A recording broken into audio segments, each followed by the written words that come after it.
নেপালে ভারতের প্রভাব ঐতিহ্যগতভাবে বেশি থাকলেও সম্প্রতি সময়ে চীনের উপস্থিতি বেড়েছে। নেপালের নতুন সরকার চীনের belt and road initiative BRI এর আরও গভীরভাবে যুক্ত হওয়ার আগ্রহ প্রকাশ করেছে। ভারতের জন্য এটি বড় কৌশলগত হুমকি।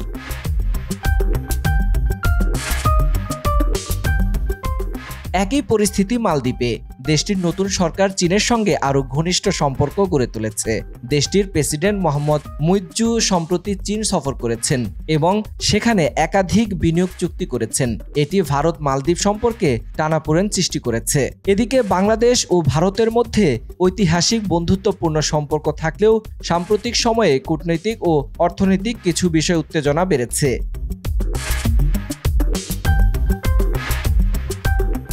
তিস্তা নদীর পানি বণ্টন নিয়ে বাংলাদেশ বহু বছর ধরে ভারতের সঙ্গে সমাধানের চেষ্টা করলেও কোনো অগ্রগতি হয়নি। চীন এরই মধ্যে তিস্তার মহাপরিকল্পনায় $1 বিলিয়ন বিনিয়োগ প্রস্তাব দিয়েছে, যা ভারতের জন্য বড় উদ্বেগের বিষয়।